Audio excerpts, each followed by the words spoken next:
Good morning, everybody. This is my presentation for my video for Outdoor Leadership Facilitation, OTED 110. So far throughout this course, I've made a bunch of assignments and included them all into one of the main modules for my course, and I've worked a lot on navigation and organization to hopefully have a nice, smooth, flowing course where students are able to find everything they need within the flow of the page. Alright, starting with our home page, we have everything, very standard documentation. We've got our expectations, our course description, our getting started materials, and instructor contact. I have done as many times as I could. I tried to hyperlink things that were inside my course so that when students read along them, they could go ahead and just click on them and begin. We'll go here and look at course syllabus next. Next is my course syllabus. Once again, this is a very standardized document for NMSU standards and QR rubric content. I've gotten everything written down with my course map, grades, assignments, which my assignments are always changing, to be honest with you, as I add new activities for assignments within EDLT 580 due to the fact that I created this before actually creating any assignments.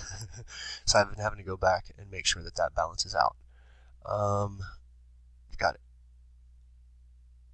Keep on going down, and it's the same course information that everybody should have in their syllabi. I know it makes them 20 pages, everyone complains about that, but thankfully you can hyperlink most of it. Okay, let's go back up. Next, I'll bring us to our modules, which is really the meat and potatoes of this. When students go to the modules page, which they are guided to, they've got their home page module, and then I've got everything but broken down into excursions. Right now, I'm just working in excursion 1 because I don't have content for the other ones. I'm creating this course as we go. This course is not actually a live course at New Mexico State University currently, but I'm going to attempt to integrate it into the outdoor leadership program, as well as maybe the School of Kinesiology or AXED or something where they have leadership course needs. Okay, we've got our first module, course orientation and overview. It's got our introductions, our objectives, our assignments, and our assessments. Very standardized forms format, and I've included as much as this as I could. Let's see, go back to modules. Let's see, so we've got our overview, we've got our course orientation, our first activity, our first adventure briefing. My adventure briefings are essentially my weekly lectures. Then an activity and a quiz that's going to go underneath this adventure briefing. And then finally we have a last item within the modules is going to be the resources. For each module, if I post additional resources like I have here, I will have everything in this location so that the students can go through and find all these additional outside resources. Outdoor leadership, there is not one per se textbook that everybody likes to use. There are a number of texts written by people that have numbers of portions adapted of them for use. And so throughout my course, I will be constantly adding additional outside resources here, videos, links, academic papers, so forth, so that students can enhance their learning, or it will just enhance the actual readings of the book. Okay, back to modules. Let's see, one of my assignments, everybody had to do the 4 assignments for this course. My first one is a discussion activity, and once again I've got purpose, directions, support, and assessment. And I went ahead, like many people, and included my first post so that I could go ahead and help them and get them started. What else? Let's go back to assignments now. Okay, assignments is another tab that I have active.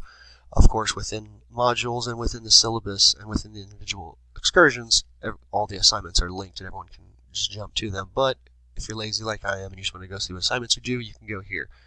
And it's going to have everything there broken down by the percentage of the grade. And it shows which activities we have. We have them broken down by quizzes, activities, chats, class discussions. I will add another, I'm going to add 2 more portions inside my assignments. They will be group assignments and one will be group presentations, and the other one is just group work. Those will be added, and of course I'll have to rearrange my percentage total that I have here to show how much each one is worth. Let's see this quiz.